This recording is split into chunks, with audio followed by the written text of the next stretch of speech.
धन्यवाद करती हूँ। हर महिला, हर पुरुष, हर नौजवान और बहुत सारे बच्चे, मैंने आने वाले दिनों में जो रोड शो किए हैं, मैं आपका धन्यवाद पूरा नहीं कर सकती।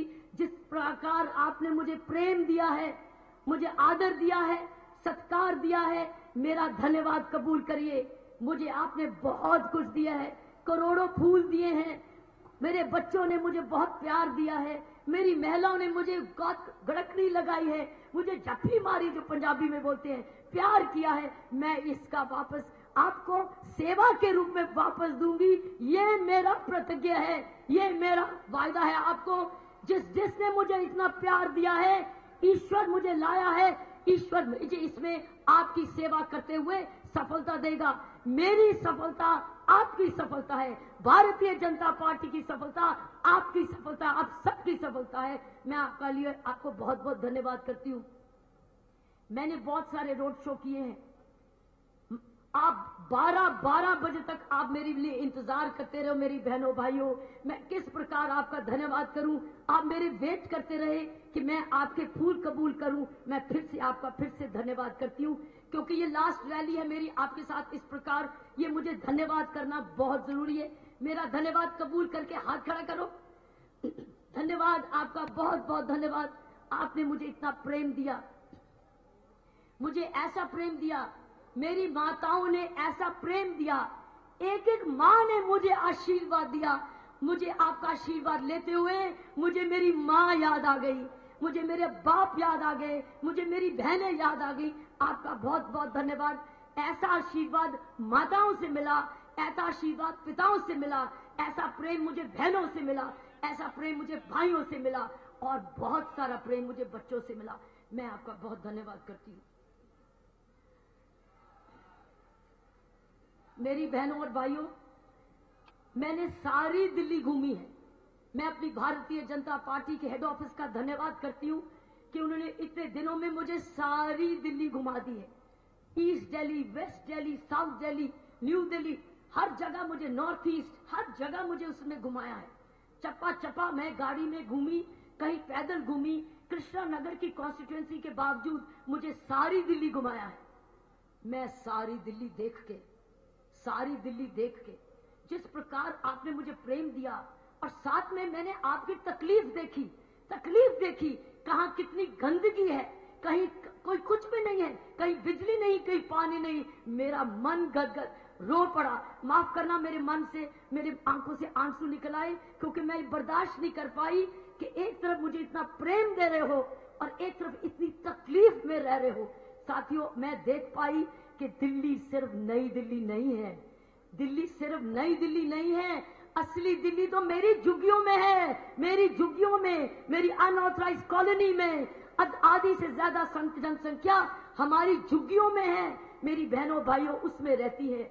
और मेरा पहला कर्तव्य आपका ये होगा, ये मेरा वादा है, मैं कोई वादा तोड़ती नहीं हूं, मैं कोई वादा तोड़ती नहीं हूं। ईश्वर को हाजिर नाजिर कह के कह रही हूं, मेरा पहला कर्तव्य होगा, मेरी हर बहन, हर भाई, हर नौजवान बेटा और बेटी झुग्गियों में पहले राहत महसूस करे, झुग्गियों में उसको सब कुछ वो मिले जो कि अच्छी जिंदगी के लिए होता है। ये मेरा वादा है। पहला कर्तव्य मेरा ये होगा कि मेरी झुग्गी के रहने वाले भाई बहन, अनऑथराइज कॉलोनीज जो कि अब ऑथराइज हो रहे हैं, उसमें क्वालिटी ऑफ लाइफ, जहां उनको जो स्तर जीवन का होना चाहिए, उनको बिजली मिले, पानी मिले, स्कूल मिले, चिकित्सा मिले, सुरक्षा मिले, ये मेरा कर्तव्य होगा, ये मेरा वायदा है। आप मुझे रोज मुख्यमंत्री के तौर पे, अगर मेरा ईश्वर मुझे ले आता आपके कर्तव्य में, आप रोज मुझे देखेंगे किसी ना किसी झुग्गी में, किसी ना किसी झुग्गी में, ये देखने के लिए इस झुग्गी की सफाई हुई, इस झुग्गी में बिजली आई, इस झुग्गी में पानी आया, इस झुग्गी में सुरक्षा आई, इस झुग्गी में स्कूल आया, इस युग में मेरे वोकेशनल ट्रेनिंग मेरे युवाओं के लिए आया कि नहीं आया। नहीं आएगा तो आएगा, आएगा, हर हालत में आएगा, नहीं तो उस कुर्सी में बैठने का कोई फायदा नहीं। अगर मैं आपकी सेवा नहीं करने आई तो उस कुर्सी का कोई फायदा नहीं, क्योंकि मैंने दिल्ली घूम घूम के देख लिया है। आपको मैं बताना चाहती हूं, 40 साल की तो मैंने सुरक्षा का काम किया, लेकिन 26 साल मैंने झुग्गी झोंपड़ियों में काम किया है। ऐसा एक भी अफसर भी हिंदुस्तान में नहीं है जिसने सरकारी काम करते हुए गरीबों के साथ भी 26 साल काम किया है। 26 साल। और जिन झुग्गी झोंपड़ियों में मैं काम करती आई, वहां जाके देखो, स्कूल लगे हुए हैं, डिस्पेंसरी चल रही है, मेरे बच्चे पढ़े लिखे हैं और मेरे वो बच्चे पढ़े लिखे आज शिक्षित और टीचर बन गए हैं। कोई इंजीनियर बन गया, कोई नर्स बन गया, कोई पॉलिटेक्निक में बन गया। सब बच्चे जो मेरे बच्चे हैं वहां झुग्गी झोंपड़ियों के, वो आज जिंदगी बहुत अच्छी हासिल कर रहे हैं। ये मेरा वायदा है। मुझे आता है आपके साथ काम करना, मैं वो सेवा आपको दूंगी। हर झुग्गी में स्कूल कायदे का होना चाहिए, टॉयलेट होना चाहिए, बिजली होनी चाहिए, पानी होना चाहिए। लेकिन आपके मुख्यमंत्री के रूप में मैं रोज सुबह 9 बजे किसी एक झुग्गी में मिलूंगी। आप पता करते रहना आज आपकी चीफ मिनिस्टर गई कहां जाएगी। रोज सुबह किसी ना किसी झुग्गी में। और मैं अकेली नहीं जाऊंगी, अपने म्युनिसिपल कॉर्पोरेशन को साथ में लेके जाऊंगी, अपने एमएलए को साथ लेके आऊंगी, सरकारी अफसरों को साथ लेके आऊंगी, ताकि जो वायदा हो वो पूरा हो। और फिर वापस जाके देखूं कि वायदा पूरा हुआ कि नहीं हुआ। ये मेरा वायदा है। आप मुझे इतना प्यार दे रहे हो, आप मुझे सब कुछ दे रहे हो, अब मेरा कर्तव्य बनता है आपको वो प्यार लौटाने का। ये सरकार आपकी प्यार वाली होगी, ध्यान लगाने वाली होगी। मेरे किसी झुग्गी वाले को कोई नुकसान नहीं होने वाला, मेरे कोई रिक्शे वाले को कोई नुकसान नहीं होने वाला, कोई पटरी वाले को नुकसान नहीं होने वाला। ये मेरा वायदा है। ये कोई झूठ उठा रहे हैं, कोई झूठ चलाने की कोशिश कर रहे हैं कि किरण आएगी आपको भगा देगी। अरे किरण तो बसाती रही है, किरण बेदी बहन तो आपकी झुग्गी वाले को बसाती रही, रेडी वाले को बसाती आई, रिक्शे वाले को सुधारती आई। मैंने कभी किसी को नुकसान नहीं होने दिया। ये मेरा वायदा है। विश्वास करके चलो, विश्वास का बेड़ा पार होगा, विश्वास का बेड़ा पार होगा। मेरे साथ बोलो, विश्वास का बेड़ा, विश्वास का बेड़ा। मैंने दूसरी चीज देखी, एक तो झुग्गियों की हालत, उसको मुझे निगरानी रखनी है। मुझे नहीं, मेरी सरकार, हमारी भारतीय जनता पार्टी की सरकार, और उसमें दिग्गज लोग हैं, समझदार हैं, साधन हैं। हम सब मिल के काम करेंगे। अब मिल के काम करने की हिम्मत चाहिए। 24 घंटे से काम नहीं खत्म होने वाला। अब तो एक दिन को 2400 घंटे बनाना पड़ेगा। 2400 घंटे, तब जाके काम होने वाला है। इतना मुश्किल करके गए हैं वो लोग। कांग्रेस वाले इतने साल इतनी दिल्ली को अधूरा छोड़ गए, गंदा छोड़ गए, डिप्राइव छोड़ गए। हमने उसको पूरा ठीक करना है। दूसरी चीज मैंने देखी है, महिला सुरक्षा। हर महिला बड़ी असुरक्षित है, उसके लिए आपको चिंता नहीं करना महिला सुरक्षा का। उस महिला सुरक्षा की आपकी प्रॉब्लम को सॉल्व करना मुझे आता है। मैं 40 साल, इसका तजुर्बा है, 40 साल का जीवन भर का एक्सपीरियंस है महिला को सुरक्षा कैसे बढ़ानी है। मैं पुलिस के साथ मिलके, सुरक्षा एजेंसीज के साथ मिलके, स्वयंसेवी संस्थाओं के साथ मिलके, लोगों के साथ मिलके, झुग्गी के प्रधानों के साथ मिलके, सबके साथ मिलके, मेरी महिला मंडलों के साथ मिलके आपको काम करके दिखाऊंगी कि कैसे काम होता है जब सब मिलके काम करते हैं। विश्वास करते हो, हाथ खड़ा होकर करते हो, विश्वास करते हो कि मुझे महिला सुरक्षा देनी आती है, मैं आपको दूंगी। ये मेरा वायदा है, ये मेरा दूसरा वायदा है। पहला वादा झुग्गियों का, रेडी वालों का, ऑटो रिक्शा वाले का, रिक्शे वाले का, किसी का भी नुकसान नहीं होने दें। मैं पुण्य करने आई हूं, पाप नहीं करने आई, पुण्य करने आई हूं, पुण्य कमाने आई हूं। मैं प्यार लेने आई हूं, प्यार देने आई हूं। ये विश्वास करके चलना। साथियों, प्रधानमंत्री जी से आने वाले होंगे। अब आप पूछोगे कि अगर बेईमानी हुई, हमसे कोई पैसा मांगने आया, कोई पैसा मांगने आया, हम उसको क्या करेंगे? बोलना, पैसा मांगने आए हो, मेरी बहन किरण बेदी मांगती है क्या? मांगती है क्या? वो कहेंगे नहीं मांगती, तो तुम किस बात के लिए मांग रहे हो? तुम किस बात के लिए मांग रहे हो? कोई बेईमानी नहीं होने देनी। आपके पास एक फोन नंबर होगा। एक तो आप बोलोगे जो मांगने आए, चाहे पुलिस वाला हो, चाहे कोई सरकारी मुलाजिम हो, कोई हिम्मत करके अगर मांगने आए तो आप उसको बोल देना, क्या ये पैसा मेरी बहन ने मांगा है? मेरी बहन चीफ मिनिस्टर है। अरे मेरी माँ चीफ मिनिस्टर है, तू किस लिए पैसा मांगने आया है? मेरी माँ मांगे तो मैं दूंगी। अरे तुम्हारी माँ कैसे मांगेगी? उसने 40 साल किसी से एक पैसा नहीं लिया, 40 साल से उसने न्याय किया है, ईमानदारी दी है। तू किस बात के लिए मांगता है? सो आपने ये देख लेना ध्यान से, कोई पैसा मांगे आपने नहीं देना है। आपने क्या करना है? क्या करना है? देना कि नहीं देना? नहीं देना है। आपने बोलना है मेरी मां ने नहीं मांगा तो तू कौन है बीच में? अगर ये मेरा साथ दोगे तो बेईमानी बड़ी जल्दी खत्म हो जाएगी। ये मैं आपको विश्वास दिलाती हूं कि बेईमानी बड़ी जल्दी खत्म हो जाएगी। एक और बात, मैं आपके लिए ये पहली बात नहीं कर रही। जैसे प्रधानमंत्री जी सारे देश को मन की बात बताते हैं और मन की बात में हमें कितनी शिक्षा देते हैं।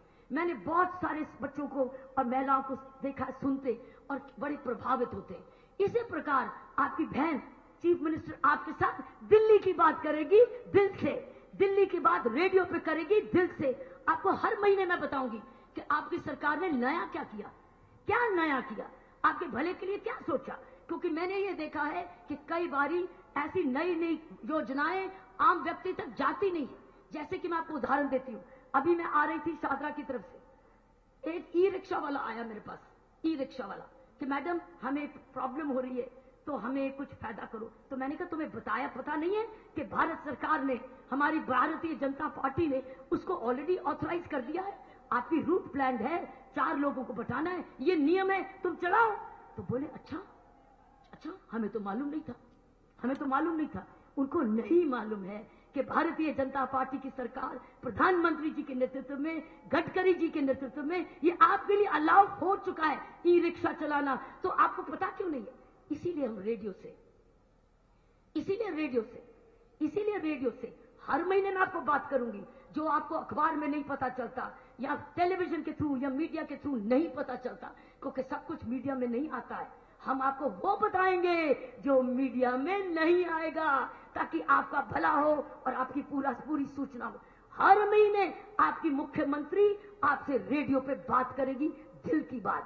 उसमें अपराध के बारे में ही होगा, कहां हुआ अपराध, किसकी गलती, कहां करप्शन हुई, कहां हमने कोई नया सुधार लिया, कौन सी नई हमने प्रोजेक्ट ली, ये आपको सूचना मिलेगी। ऐसा कभी हुआ है पहले?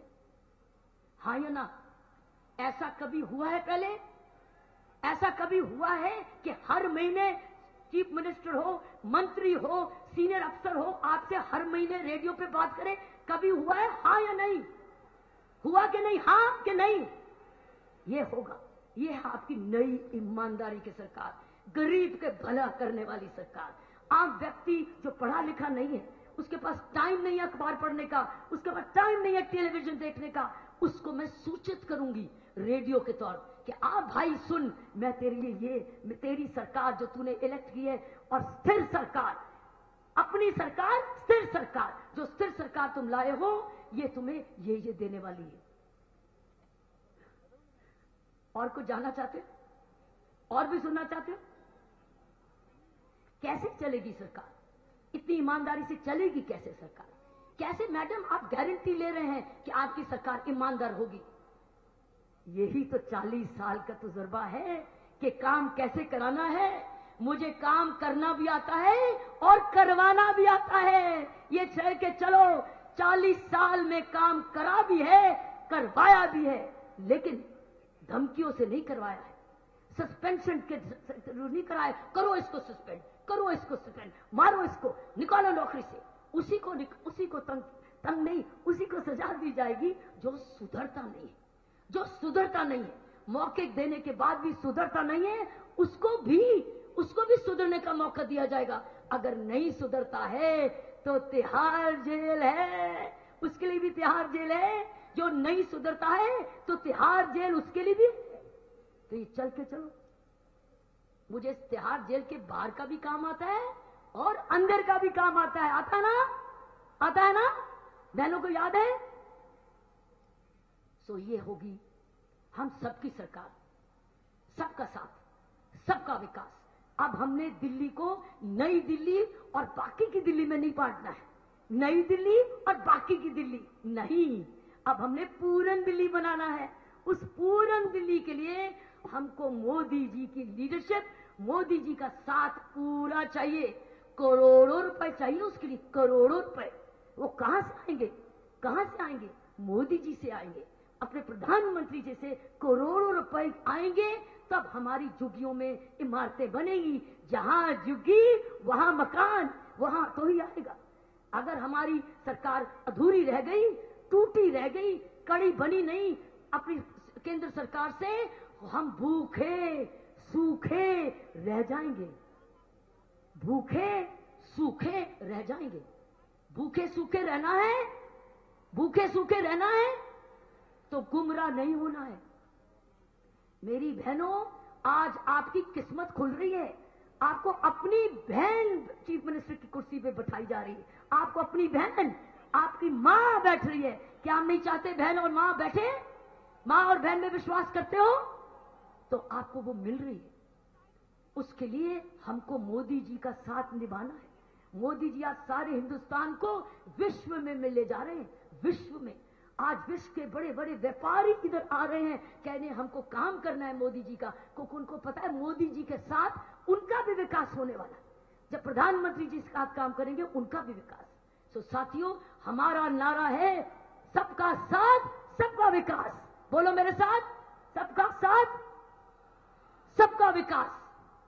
बोलो, सबका साथ सबका विकास, सबका साथ सबका विकास।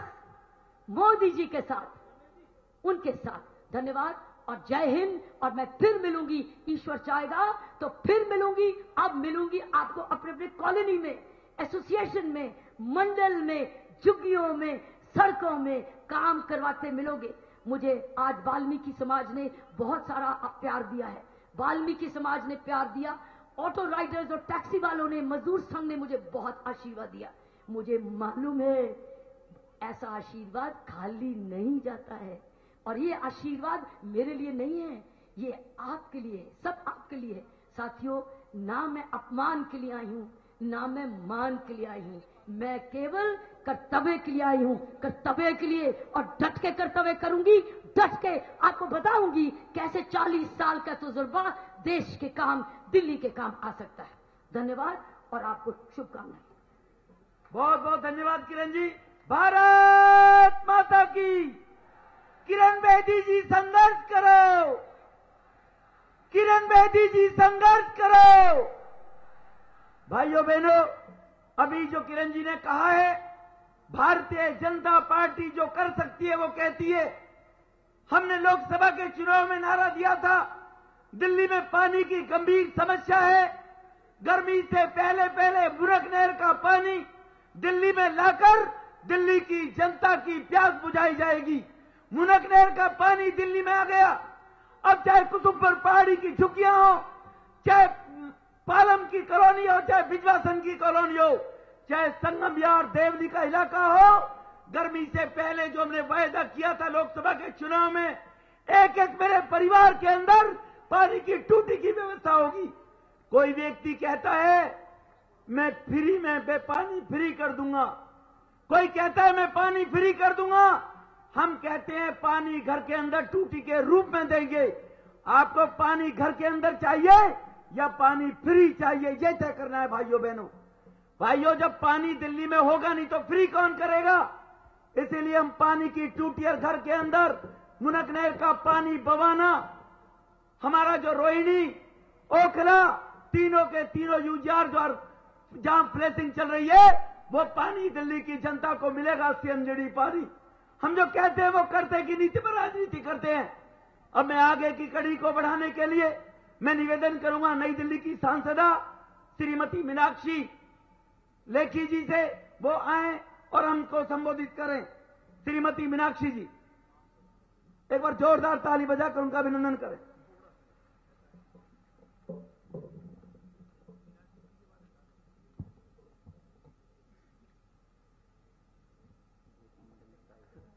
आदरणीय किरण बेदी जी, प्रभात झा जी, सतीश उपाध्याय जी, थावरचंद गहलोत जी, विजय कुमार मल्होत्रा जी, हमारे सब विधानसभा में भारतीय जनता पार्टी के प्रत्याशी, मंच आसीन मेरे भारतीय जनता पार्टी के संगठन में काम करने वाले सब कार्यकर्ता भाइयों बहनों बंधुओं, आज दिल्ली के चुनाव की बारी है। पूरे देश भर में भारतीय जनता पार्टी की सरकार एक के बाद एक बनती जा रही है और दिल्ली में भी भारतीय जनता पार्टी की सरकार बनने जा रही है।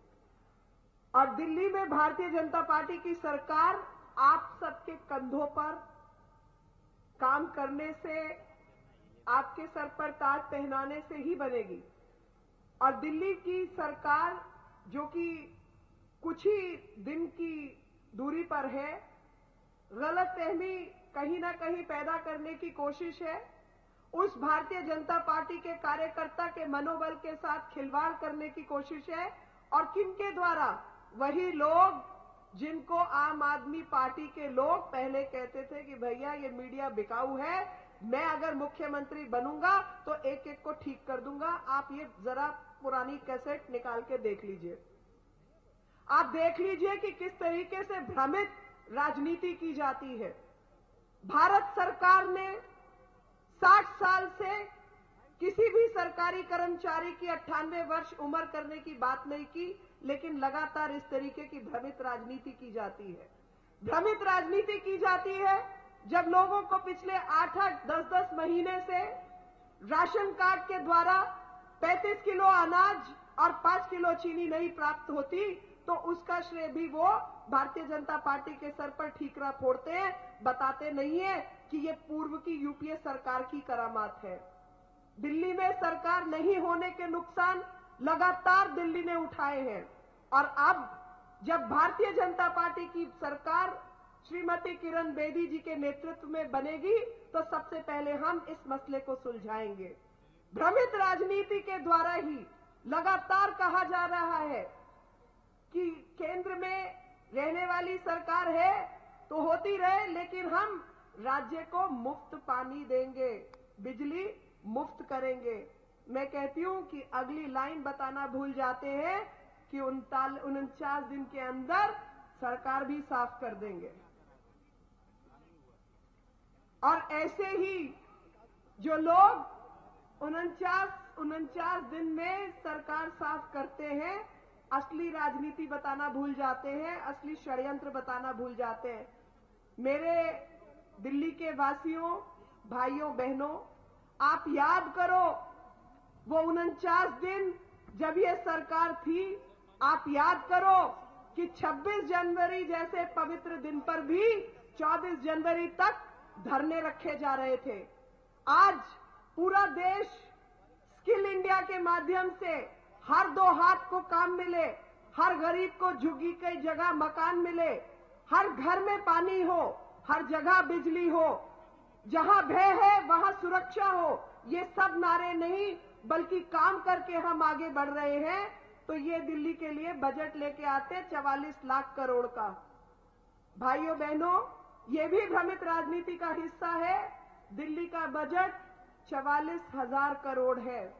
इनसे पूछिए कि 500 स्कूल जो बनाने की बात करते हैं 5 साल में, तो 2 स्कूल हर हफ्ते के अंदर 2 स्कूल बनाने की जरूरत है।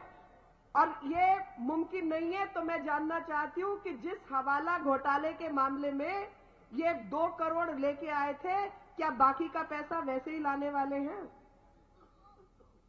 लगातार झूठ बोलना, ब्लफ, फ्रॉड, इस तरीके से राजनीति नहीं होती। राजनीति कुछ कदम उठाने से, एक स्पष्ट नेतृत्व से और एक विजन के साथ होती है, जिसमें लोगों की दूरदर्शिता काम आती है। और वो दूरदर्शिता जनधन योजना और स्वच्छ भारत के अभियान के द्वारा आपके सामने है। आपको लगातार गरीबी कैसे हटाई जाती है, एक गरीब व्यक्ति जिसने अपनी जिंदगी गरीबी में निकाली है, ऐसे प्रधान सेवक के रूप में आपने भारत को एक प्रधानमंत्री दिया है जो लगातार उस गरीबी से लड़ाई करके आगे बढ़ा है। और वो अच्छी तरह जानता है गरीबी हटाने के लिए किसी को सब्सिडी नहीं दी जाती, बल्कि सब्सिडी जहां देनी है वहां तो देनी है, हर हाथ को काम देने की आवश्यकता है। हम सब श्रेष्ठ भारत का निर्माण का सपना लेकर आगे बढ़े हैं। दिल्ली की जितनी भी चुनौतियां हैं, हम अपनी होने वाली मुख्यमंत्री के साथ मिलकर एक एक कर सुलझाएंगे। प्रधानमंत्री केंद्र में है ही हमारे पास। दिल्ली की जो भी जरूरतें होंगी उनको पूरा किया जाएगा। और भ्रमित राजनीति का वातावरण जिसकी वजह से पिछले 1 साल में दिल्ली ने नुकसान उठाया है, उस नुकसान की भरपाई कोई खेल नहीं है। और दिल्ली की जनता एक एक चीज का बदला लेगी इस चुनाव में और भ्रमित राजनीतिज्ञों के दायरे में फंसेगी नहीं, बल्कि एक एक प्रश्न का जवाब लेगी और श्रेष्ठ भारत के निर्माण का सपना हम सब मिलकर पूरा करेंगे। भाइयों बहनों, मैं कहूंगी एक भारत, आप सब कहेंगे श्रेष्ठ भारत, क्योंकि दिल्ली, जब नई दिल्ली की बात आती है तो उसको स्मार्ट सिटी में हमने ही डलवाया है, ताकि दिल्ली तो स्मार्टेस्ट होनी चाहिए, क्योंकि ये भारत का दिल है। और मैं कहूंगी एक भारत, आप सब कहेंगे श्रेष्ठ भारत।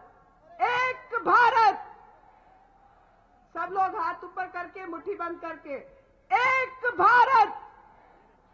बहुत बहुत धन्यवाद। धन्यवाद मीनाक्षी जी। अब मैं हमारे बीच में 2 मिनट में माननीय प्रधानमंत्री जी पहुंचने वाले हैं। उनसे पूर्व में मैं भारतीय जनता पार्टी के अनुसूचित जाति वर्ग के नेता, जो 4 बार से भारतीय जनता पार्टी के महासचिव हैं, जो भारतीय जनता पार्टी के पार्लियामेंट्री बोर्ड के मेंबर हैं और अब केंद्र में मंत्री हैं, श्री थावरचंद गहलोत जी, उनसे भी निवेदन करूंगा वो आए और हम सबको संबोधित करें। श्री थावरचंद जी।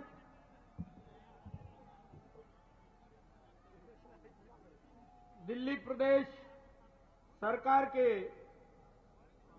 मुख्यमंत्री की उम्मीदवार आदरणीय किरण बेदी जी, मंच पर बैठे हुए सभी वरिष्ठ जनप्रतिनिधिगण, नेतागण, उपस्थित आशीर्वाद दाताओं, बहनों, भाइयों,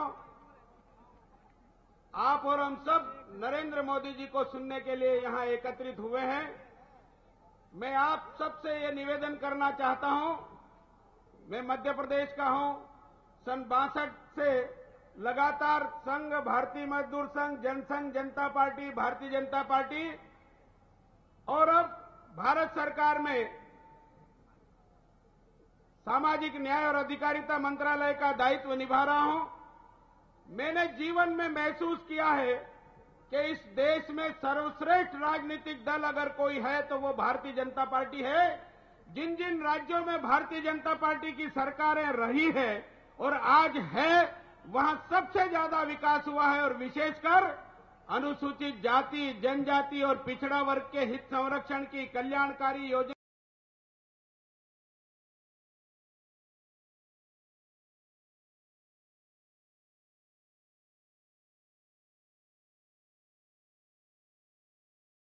सामाजिक समरसता लाने के लिए भारतीय जनता पार्टी की सरकार बनाना जरूरी है।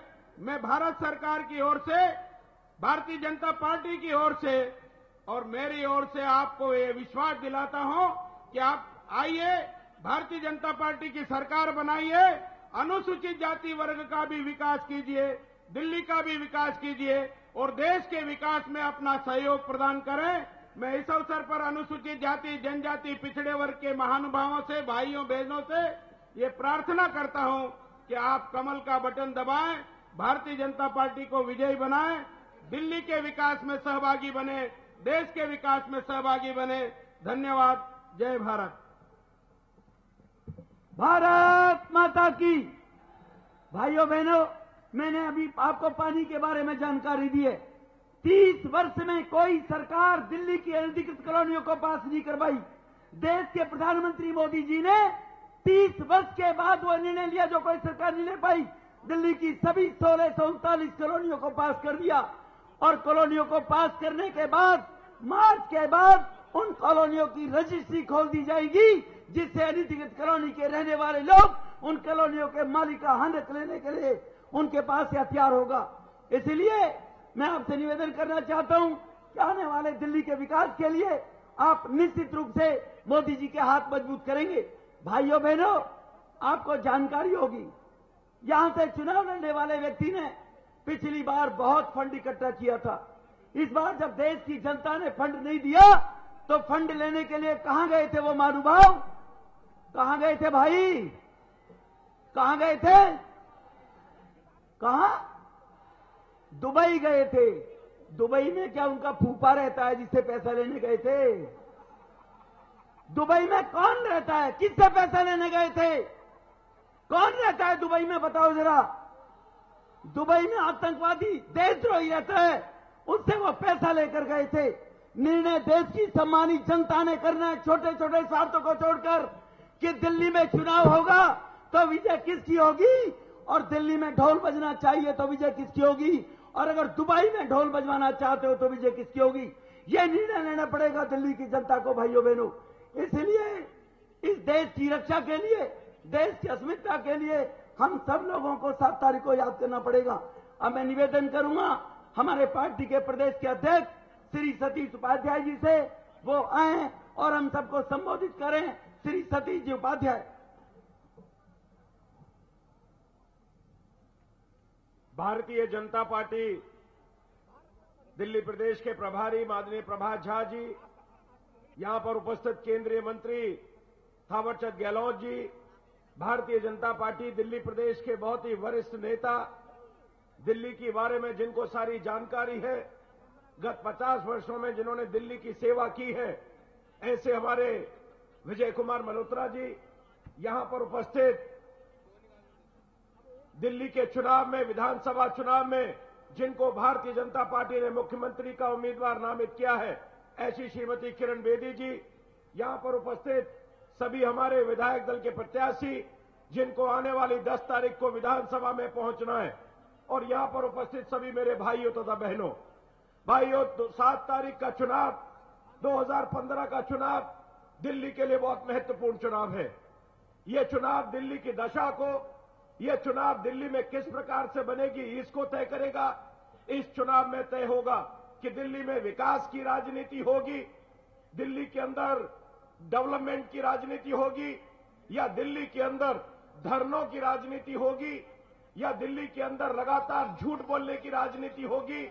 गत 15 वर्षों के अंदर जिस प्रकार का शासन दिल्ली में कांग्रेस सरकार ने दिया, जिस तरह से दिल्ली को बर्बाद कर दिया गया, 1 साल के अंदर दिल्ली में जिस प्रकार से दोबारा चुनाव आ गया, कुछ कांग्रेस पार्टी और आम आदमी पार्टी के कारण से दिल्ली की जनता को दोबारा से चुनाव देखना पड़ा है। और दूसरी तरफ विकास की राजनीति है। केंद्र में प्रधानमंत्री मोदी जी हैं, जिन्होंने दिल्ली के अंदर गत 8 महीने के अंदर जिस प्रकार से जनता के भले के फैसले लिए हैं, जिस प्रकार से दिल्ली की जनता की चिंता की है, जिस प्रकार से दिल्ली की झुग्गी झोंपड़ी के अंदर उन्होंने ऐलान किया है कि जहां पर झुग्गी होगी वहीं पर सबको मकान दिया जाएगा, जिस प्रकार से केंद्र सरकार ने 20 साल से लंबित अनऑथराइज कॉलोनी, अनधिकृत कॉलोनियों को नियमित करने के लिए एक निश्चित रूप से उन्होंने निर्णय लिया है, और ये कॉलोनियां केवल नियमित नहीं हो रही, इन कॉलोनियों के अंदर पूरी तरह से विकास के काम किए जाएंगे। कार्यकर्ता बंधुओं, भाइयों तथा बहनों, हमारे बीच में माननीय प्रधानमंत्री जी आ गए हैं। जोरदार ताली बजा करके आप सब लोग स्वागत करें।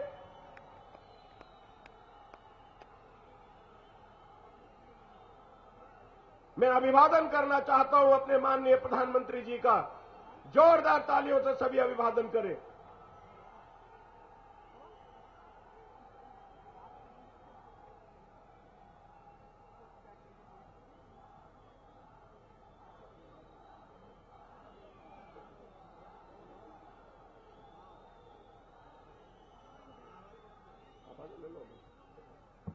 बहुत बहुत धन्यवाद सतीश जी। भारत विकास। भाइयों बहनों, हमारे बीच में भारत के सपूत, भारत के प्रधानमंत्री श्री मोदी जी हम सबको संबोधित करने के लिए, हमारा मार्गदर्शन करने के हमारे बीच में उपस्थित हुए हैं। एक बार जोरदार ताली बजाकर करतल ध्वनि से उनका अभिनंदन करें सब मेरे भाई बहन। अब मैं निवेदन करूंगा भारतीय जनता पार्टी, मैं निवेदन करूंगा हमारे सांसद रमेश विधुड़ी जी से कि वो हमारे युवा हृदय सम्राट, इस देश की शक्ति माननीय प्रधानमंत्री श्री नरेंद्र मोदी जी का पुष्प गुच्छ देकर स्वागत करें। जोरदार तालियों के साथ मोदी जी का स्वागत करें। मैं निवेदन करूंगा प्रदेश अध्यक्ष सतीश उपाध्याय जी से कि वो शॉल के द्वारा माननीय प्रधानमंत्री आदरणीय श्री नरेंद्र भाई मोदी का स्वागत करें। जोरदार ताली बजाकर स्वागत करें। भारतीय जनता पार्टी, भारत माता की, श्री नरेंद्र मोदी, भारत माता की।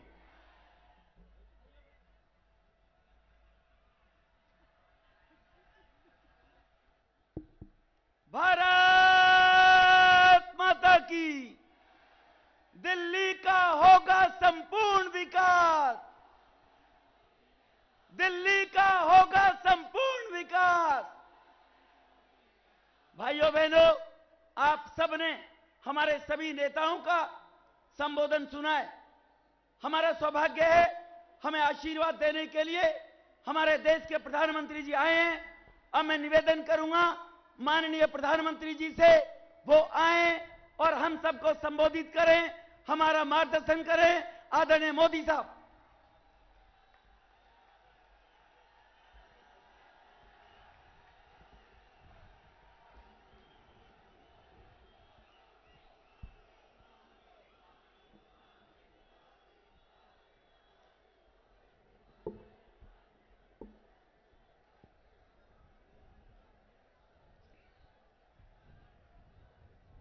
मंच पर विराजमान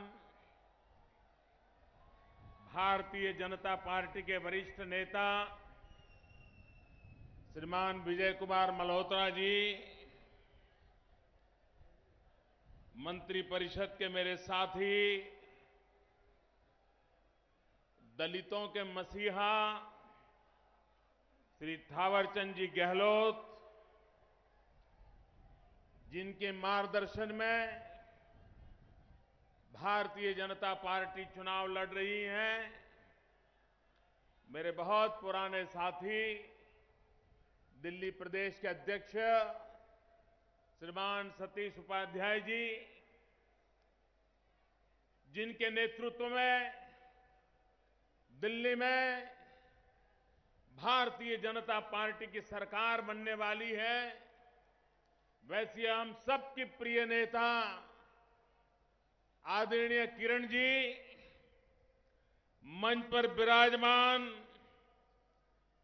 सांसद भाई रमेश बिधूड़ी जी, बहन मीनाक्षी जी, मंच पर विराजमान सभी वरिष्ठ महानुभाव और इस चुनाव में भारतीय जनता पार्टी के उम्मीदवार बदरपुर से श्री रामवीर जी, छतरपुर से श्री ब्रह्म सिंह जी, संगम बिहार से डॉक्टर एससीएल गुप्ता, कालका जी से हरमीत जी कालका, महरौली से सरिता चौधरी जी,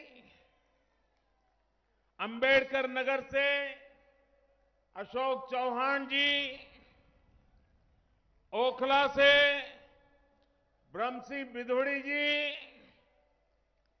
ग्रेटर कैलाश से राकेश गुलैया जी, तुगलकाबाद से विक्रम बिधूड़ी जी, देवली से अरविंद कुमार जी, मालवीय नगर से नंदिनी शर्मा जी, मंच पर विराजमान सभी वरिष्ठ महानुभाव और विशाल संख्या में पधारे हुए दिल्ली के मेरे प्यारे भाइयों और बहनों, कल शाम को चुनाव अभियान प्रचार का समय पूर्ण हो जाएगा। एक प्रकार से मेरी आज आखिरी सभा है, लेकिन मैं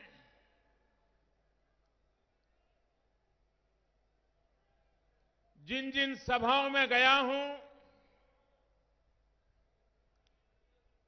जो मैंने जन सैलाब देखा है, मैंने हमारे दिल्ली वासियों से शिकायत की थी, हमारे पार्टी के नेताओं से। मैंने कहा, भाई मेरे मन में एक थोड़ी नाराजगी है आपके प्रति। तो जरा चौंक गए, उनको लगा यार मोदी जी की नाराजगी आ गई, क्या बात है। मैंने कहा मेरी नाराजगी सच्ची है और मैं अपनी नाराजगी व्यक्त करना चाहता हूं। तो मैंने उनको बताया, जब लोकसभा के चुनाव चल रहे थे, मैं खुद भी उम्मीदवार था, पार्टी ने मुझे प्रधानमंत्री पद पर घोषित किया था, लेकिन उस चुनाव में इतनी भीड़ नहीं आती थी जितनी भीड़ ये विधानसभा के चुनाव में आ रहे हैं। मैंने कहा, भाई क्या मुझसे नाराजगी थी क्या आपकी? मैं हैरान हूं जी, जिस प्रकार से जन सैलाब इन सभाओं में मैंने देखा है, वो किसी राजनीतिक दल की प्रदेश की रैलियों से भी मैंने बहुत बड़ा जन सैलाब देखा है। हवा का रुख किस तरफ है, ये मैंने धरती पर देखा है। और इसलिए मेरे प्यारे भाइयों बहनों,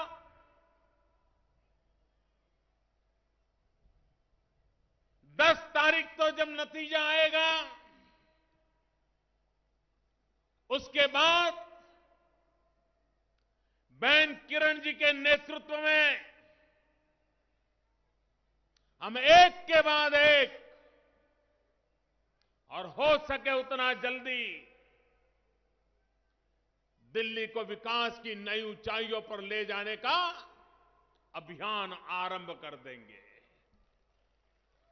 हम एक पल भी विराम करने वाले नहीं हैं, क्योंकि हम जानते हैं हमें 5 साल में 16 साल का गड्ढा भरना है। 16 साल की गलतियों को मिटा करके सही दिशा में दिल्ली को विकास की नई ऊंचाइयों पर ले जाना है।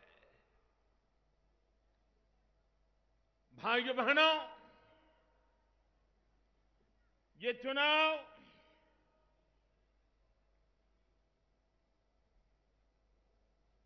भारत की राजधानी कैसी हो, भारत की राजधानी में रहने वाले लोगों के हाल कैसे हो, उनकी जिंदगी कैसी हो, उनके सुख सुविधा के लिए क्या क्या प्रबंध होने चाहिए। भाइयों बहनों, मेरी राजनीति का एक ही रास्ता है, मेरी राजनीति का एक ही मकसद है, मेरी राजनीति का एक ही मंत्र है, और वो मंत्र है विकास। विकास के बिना न दिल्ली आगे बढ़ सकती है, न देश आगे बढ़ सकता है। और विकास का मतलब क्या है? गरीबों की जिंदगी में बदलाव आए, गरीब से गरीब व्यक्ति के बच्चों को अच्छी शिक्षा मिले, गरीब के घर में बूढ़े मां बाप हो, उन्हें अगर दवाई की जरूरत हो, उनको दवाई मुहैया होनी चाहिए। कुछ रास्ते अच्छे होने चाहिए और गरीब के लिए रहने के लिए अपना घर होना चाहिए।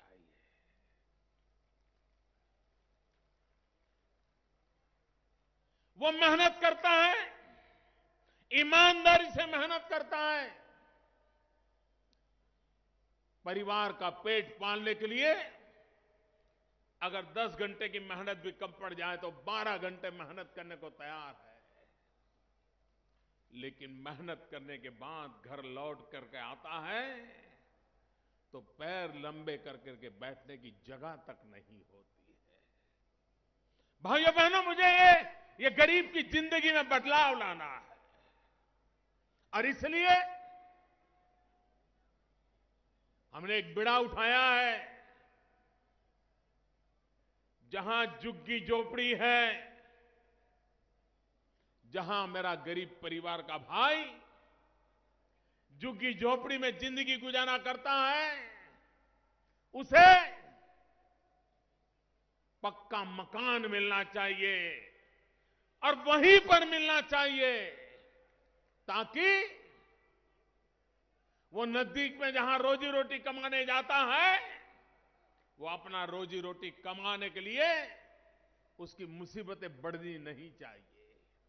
और मकान भी कहने के खातिर मकान नहीं, सिर्फ 4 दीवारें खड़ी करने वाला मकान नहीं। मकान वो हो जिसमें बिजली हो, पानी हो, शौचालय हो, नजदीक में बच्चों के लिए स्कूल हो और जहां पर वो मेहनत करके रोजी रोटी कमाता है उसी इलाके में हो। ये मकसद लेकर के हम काम कर रहे हैं। और इसलिए मेरे प्यारे भाइयों बहनों, अगर आपको अपनी जिंदगी बदलनी है तो मैं आपसे आशीर्वाद मांगने आया हूं और दिल्ली ने मुझे भरपूर आशीर्वाद दिया है। 7 लोकसभा आपने जिता करके दे दी और तभी तो दिल्ली में पूर्ण बहुमत वाली स्थिर सरकार बनी है। आज पूरी दुनिया में हिंदुस्तान का डंका बज रहा है कि नहीं बज रहा है भाइयों? चारों तरफ भारत का जय जयकार हो रहा है कि नहीं हो रहा है? पूरे विश्व के लोग भारत का लोहा मानने लगे कि नहीं लगे? ये कैसे हो रहा है? ये क्यों हो रहा है भाइयों? ये दुनिया में भारत का जय जयकार क्यों हो रहा है? भाइयों और बहनों, ये आपके कारण हो रहा है, देश की जनता के कारण हो रहा है, क्योंकि आपने 30 साल के बाद दिल्ली में पूर्ण बहुमत वाली सरकार को चुन करके बिठाया है। और पूर्ण बहुमत वाली सरकार होने के कारण मैं दुनिया के किसी नेता से जब मिलता हूं, कितना ही बड़ा देश क्यों न हो, कितना ही बड़ा ताकतवर देश क्यों न हो, कितना ही बड़ा नेता क्यों न हो, जब मैं उससे हाथ मिलाता हूं ना तो उसको मोदी नहीं दिखता है।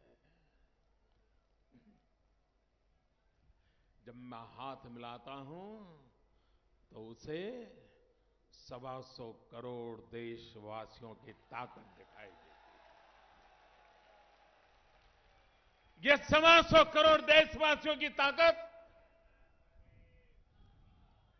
जो दिल्ली सरकार के पीछे खड़ी है, भारत सरकार के साथ उसके आशीर्वाद हैं और उसके कारण सारी दुनिया में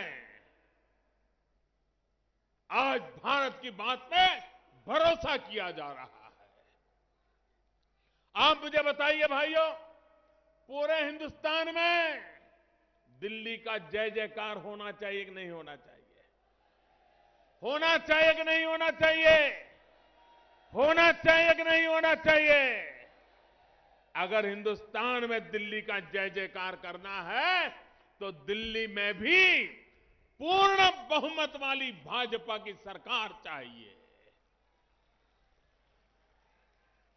एक मजबूत सरकार चाहिए। अस्थिरता के कारण दिल्ली को कितना नुकसान हुआ है आपने देखा है। और इसलिए भाइयों बहनों, भारत की राजधानी को अस्थिरता, हिंदुस्तान के किसी भी राज्य से ज्यादा नुकसान अगर कहीं होने की संभावना है तो दिल्ली में होती है। ये देश की राजधानी है। राजधानी को अधर में लटकाया नहीं रखा जा सकता है। और इसलिए मेरे भाइयों बहनों, मैं आपसे आग्रह करने आया हूं कि आप विकास के लिए वोट दीजिए, भारतीय जनता पार्टी को वोट दीजिए। हमारे विरोधियों को हमारी हर बात में परेशानी हो रही है, क्योंकि वे अभी तक ये पचा नहीं पा रहे हैं कि मोदी कहां से आ गया। एक गरीब मां का बेटा प्रधानमंत्री कैसे बन गया, ये बात उनके गले नहीं उतर रही है। और आपने देखा होगा हिंदुस्तान में लोगों को गुमराह करने के लिए कैसे कैसे षड्यंत्र रचे जाते हैं, लोगों की आंख में कैसी धूल झोंकी जाती है। पिछली विधानसभा का चुनाव को याद कीजिए।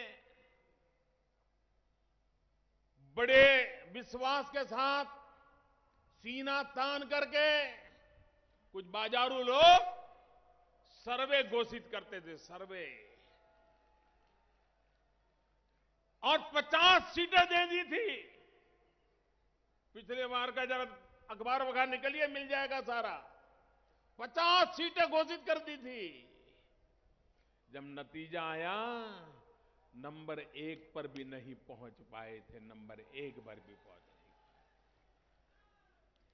बनारस का सर्वे, जब मैं बनारस में लोकसभा चुनाव लड़ रहा था, टीवी में, अखबारों में बार बार बनारस का सर्वे दिखाया जाता था, और उस सर्वे में आता था मोदी बुरी तरह हार जाएगा। किसी ने तो कह दिया था 3 लाख वोट से हार जाएगा। ये कौन उनके लोग हैं पता नहीं जी।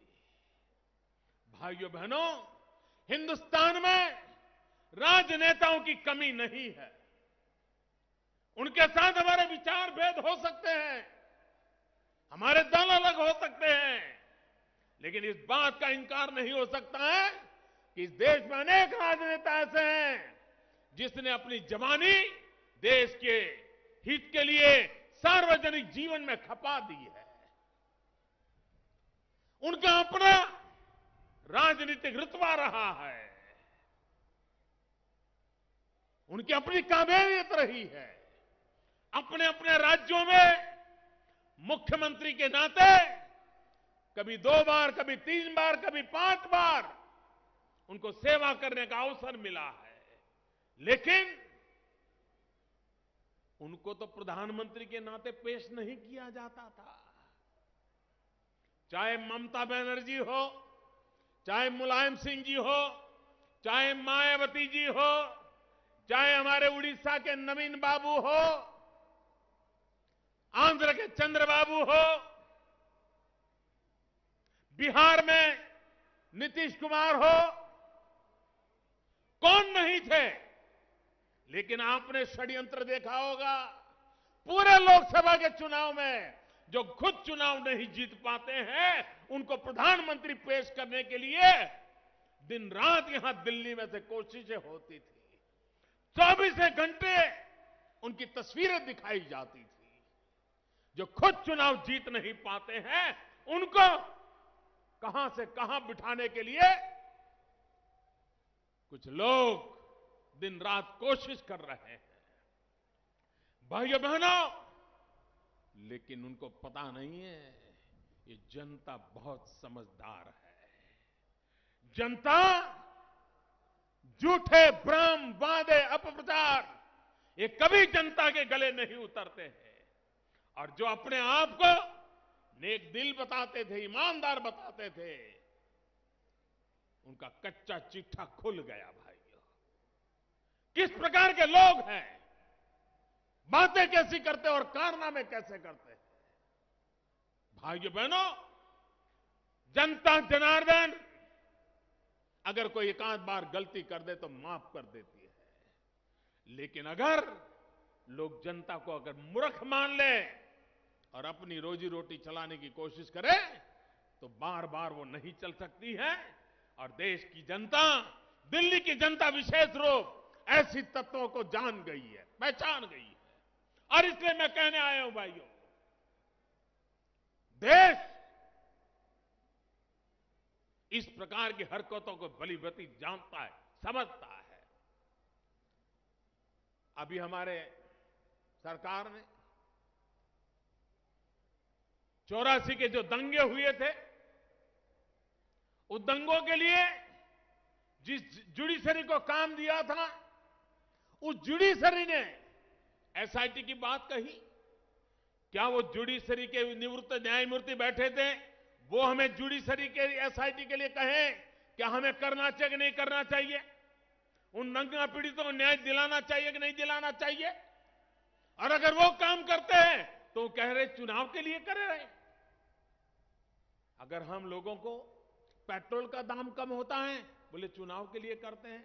डीजल का दाम कम होता है, चुनाव के लिए करते हैं। भाइयों बहनों, हम तो जो कर रहे हैं देश के सामान्य मानवी की भलाई के लिए कर रहे हैं। और 7 तारीख को चुनाव समाप्त होने के बाद भी लोगों की भलाई के हमारे काम चालू रहने वाले हैं। झूठ बोल करके भ्रमित करने के प्रयास लोकतंत्र में शोभा नहीं देते। मैं जब पहली बार यहां रामलीला मैदान में आया था तो उस दिन मुझे किसी ने ट्विटर पर एक मैसेज चलता हुआ दिखाया। क्या चल रहा था? बोले मोदी जी दिल्ली में सरकार भाजपा की बनेगी तो नौकरी 2 साल कम कर दी जाएगी, 60 साल का 58 कर दिया जाएगा। ऐसे ही झूठ चलाते हो भाई, सरासर झूठ। न भारतीय जनता पार्टी ने सोचा है, न कहा है और न करने के लिए हम सोच सकते हैं भाइयों। मैं देख रहा हूं 2 दिन से हमारे नॉर्थ ईस्ट के भाइयों बहनों को भड़काने के लिए प्रयास हो रहे हैं। पार्टी ने कहा है कि जो शब्द लिखा गया गलत था। पार्टी ने अपनी गलती मान ली है, लेकिन देश का एकता और अखंडता के साथ खिलवाड़ नहीं होना चाहिए। और मैं मेरे नॉर्थ ईस्ट के भाइयों को कहना चाहता हूं,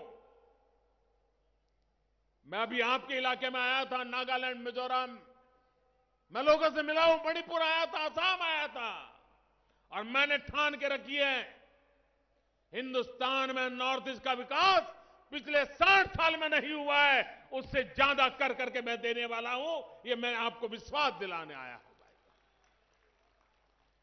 लेकिन मेहरबानी करके अपने राजनीतिक उल्लू सीधा करने के लिए देश की एकता को तोड़ना नहीं चाहिए। देश की एकता का नुकसान नहीं होना चाहिए। एक बार बेंगलुरु में भारतीय जनता पार्टी की सरकार थी और नॉर्थ ईस्ट के हमारे नौजवानों के खिलाफ वहां पर कुछ अफवाहें फैल गई। हमारे नॉर्थ ईस्ट के जवान बंगलुरु छोड़ करके भागने लगे। भारतीय जनता पार्टी का गृह मंत्री खुद नॉर्थ ईस्ट गया, वहां से लोगों को मिला और जो लोग गए थे उनको वापस ले आया। और हमारी सरकार थी बेंगलुरु में आन बान शान के साथ उसके रहने की चिंता की। ये काम करने वाले हम लोग हैं। भाइयों बहनों, चुनाव आएंगे जाएंगे, लेकिन मेहरबानी करके देश की एकता में दरार नहीं पड़नी चाहिए। भाई भाई के बीच संघर्ष नहीं होना चाहिए। ये देश को बहुत बड़ी जिम्मेवारी आने वाले दिनों में उठानी है। पूरा विश्व इस देश की तरफ देख रहा है और इसलिए मैं आपसे आग्रह करने आया हूं भाइयों, दिल्ली के भाग्य को हम बर्बाद नहीं होने देना चाहते। दिल्ली के जीवन को हम तबाह होने देना नहीं चाहते। और इसलिए मैं आपसे आग्रह करने आया हूं कि आप भारतीय जनता पार्टी को 7 तारीख को भारी मतदान करके विजय दिलाइए। मुझे कुछ अखबार वाले मित्र फोन करते थे बीच में, कुछ हमारे मित्र लोगों ने भी फोन किया। उन्होंने कहा मोदी जी आपने भी क्या कोई डोनेशन दिया है क्या? आपने भी डोनेशन? मैंने कहा क्यों भाई, क्या हुआ? अरे बोले आपके नाम पर वो वेबसाइट पे दिख रहा है कि आपने फलानी पार्टी को डोनेशन दिया है। तो मैंने जरा जानकारी पाई तो मैं तो हैरान हो गया। महात्मा गांधी ने भी डोनेशन दिया है, ओबामा ने भी डोनेशन दिया है। ये कैसे लोग हैं जी? आप इस प्रकार के झूठ और फरेब को सार्वजनिक जीवन में जगह नहीं मिलनी चाहिए भाइयों बहनों, नहीं मिलनी चाहिए। ये सार्वजनिक जीवन के लिए कैसे कैसे संकट आ सकते हैं इसका आप अंदाज कर सकते हो भाइयों। और इसलिए मेरे भाइयों बहनों, आज मैं आपसे आग्रह करने आया हूं। कुछ लोग समाज में दरार पाड़ने के लिए नए नए शब्द प्रयोग, नई नई भाषाओं का प्रयोग करते रहते हैं। दिल्ली एक लघु भारत है। दिल्ली जिसमें हर हिंदुस्तानी की धड़कन है। दिल्ली जहां हर हिंदुस्तान के हर कोने का प्रतिनिधित्व है। दिल्ली में जो होगा उसकी खबर हिंदुस्तान के घर घर तक अपने आप वैयक्तिक संबंधों से पहुंच सकती है। और इसलिए दिल्ली की सुख शांति सुविधा यह हमारी प्राथमिकता है। और इसी को लेकर के हम दिल्ली को आगे बढ़ाना चाहते हैं। हम भ्रष्टाचार के खिलाफ बयानबाजी नहीं कर रहे हैं, हम भ्रष्टाचार के खिलाफ लड़ाई लड़ रहे हैं और देश को भ्रष्टाचार से मुक्त कराने के लिए एक के बाद एक ऐसी व्यवस्थाएं विकसित कर रहे हैं, ऐसे कदम उठाए जा रहे हैं कि जिसके कारण बिचौलियों के लिए कोई जगह नहीं रहने वाली है भाई। अब देखिए, हमारे यहां गैस सिलेंडर पर सब्सिडी मिलती है और गैस सिलेंडर कहां जाते थे, कहां बिकते थे, सबको मालूम है। जाते थे कि नहीं जाते थे, सब्सिडियां जाती थी, पता नहीं किस किस के जेब में जाती थी, किस किस के घर में जाती थी और किस किस की रसीदें फटती थी, पता नहीं क्या क्या होता था। लेकिन भाइयों बहनों, अभी हमने प्रधानमंत्री जनधन योजना के अंतर्गत पहला काम किया, लोगों के बैंक के खाते खोल दिए। बैंक के खाते खोलने के बाद दूसरा काम शुरू किया,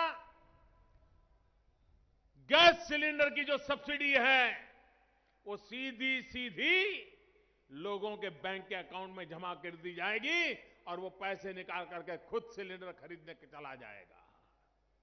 भाइयों बहनों, आज मुझे गर्व से कहना है, 2 महीने के भीतर भीतर हमारी सरकार ने वर्ल्ड रिकॉर्ड किया है। 2 महीने के भीतर भीतर 10 करोड़ से ज्यादा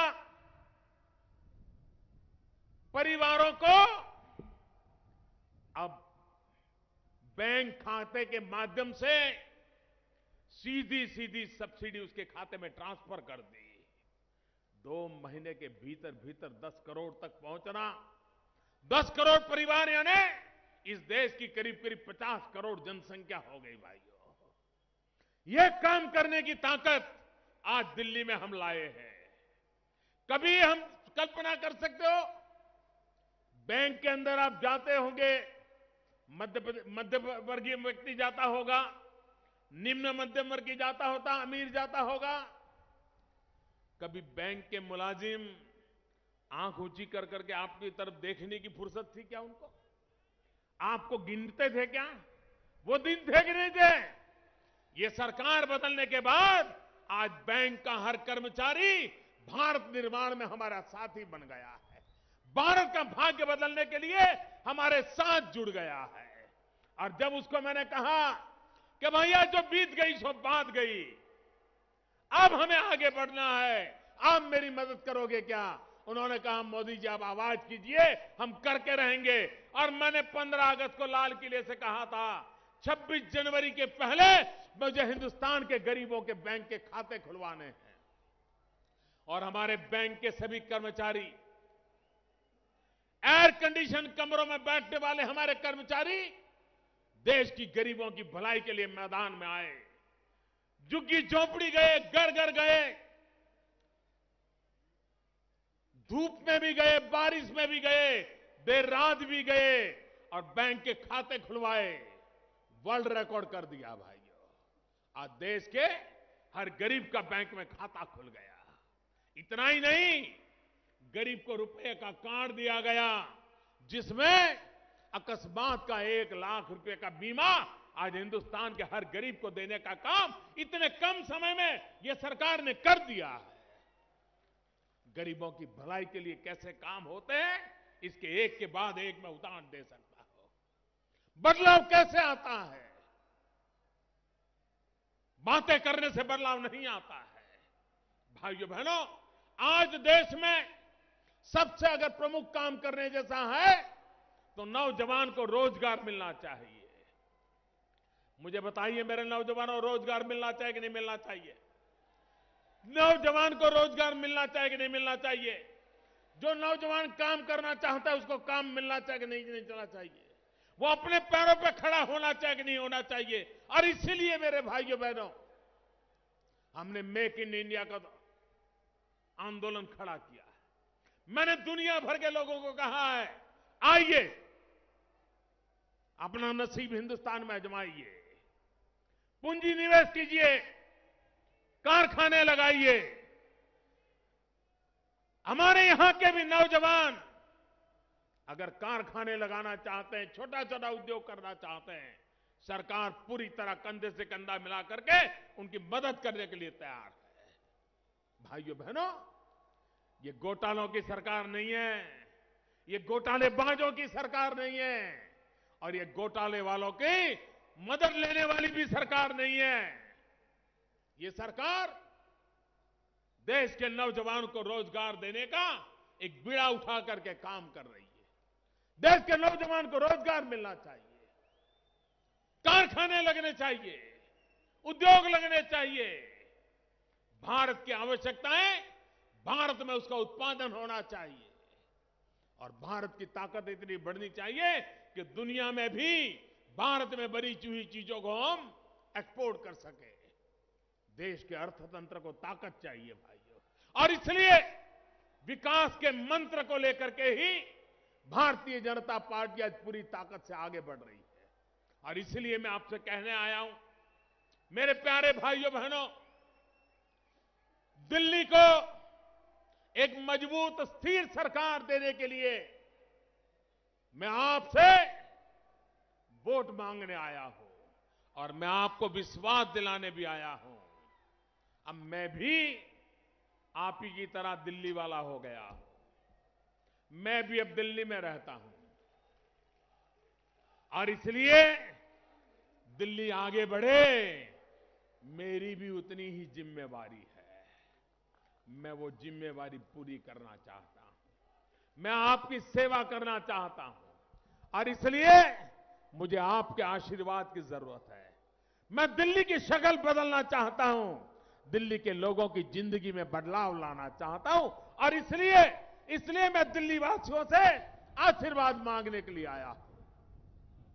भाइयों बहनों, हवा का रुख साफ है।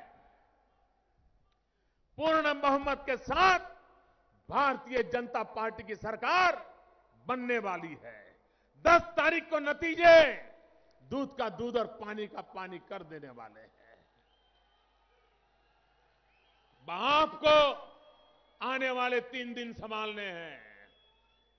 झूठ बोलने वाले कितने ही झूठ चलाएं, नई नई कथाएं प्रचारित करें, भ्रमित होने की जरूरत नहीं है। एक विश्वास के साथ जनता पे भरोसा कर करके चलना है।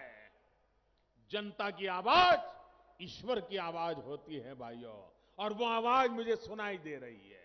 मुझे जनता जनार्दन की आवाज सुनाई दे रही है। जनता जनार्दन को अपने भाग्य की चिंता है, अपने बच्चों की जिंदगी की चिंता है, और इसलिए भाइयों बहनों, उस काम की पूर्ति के लिए भारतीय जनता पार्टी आपकी सेवा में मौजूद है। मैं आपसे आग्रह करता हूं, 7 तारीख को, और इन दिनों कश्मीर का भी मतदान ऐतिहासिक हुआ है भाइयों।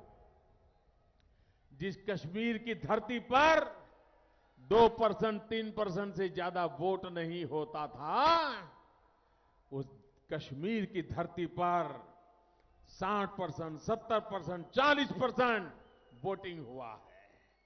भाइयों बहनों, दिल्ली कश्मीर से आगे निकलेगा कि नहीं निकलेगा? कश्मीर से भी दिल्ली आगे निकलना चाहिए कि नहीं निकलना चाहिए? हरियाणा में भी मतदान अभी हुआ, बहुत ज्यादा हुआ। हरियाणा से दिल्ली आगे निकलना चाहिए कि नहीं निकलना चाहिए? आप बीड़ा उठा लीजिए, पूरे हिंदुस्तान में सर्वाधिक मतदान का बीड़ा दिल्ली उठा ले और मतदान के क्षेत्र में एक नया इतिहास दिल्ली बना दे। यह मैं आपसे आग्रह करने आया हूं। इतनी बड़ी संख्या में आकर के आपने मुझे आशीर्वाद दिया, मैं आपका बहुत बहुत आभारी हूं। और हमारे एक उम्मीदवार कस्तूरबा नगर से श्री रविंद्र जी आ गए हैं, रविंद्र जी चौधरी, उनका भी मैं स्वागत करता हूं। मेरे साथ बोलेंगे, भारत माता की, भारत माता की, भारत माता की।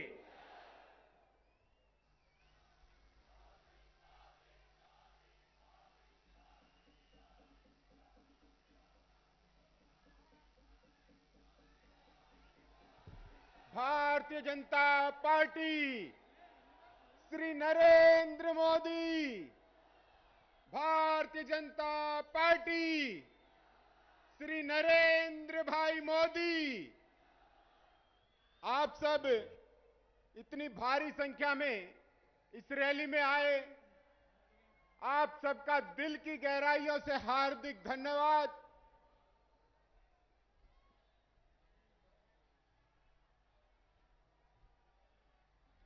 नहीं मिटने दूंगा, मैं देश नहीं झुकने दूंगा।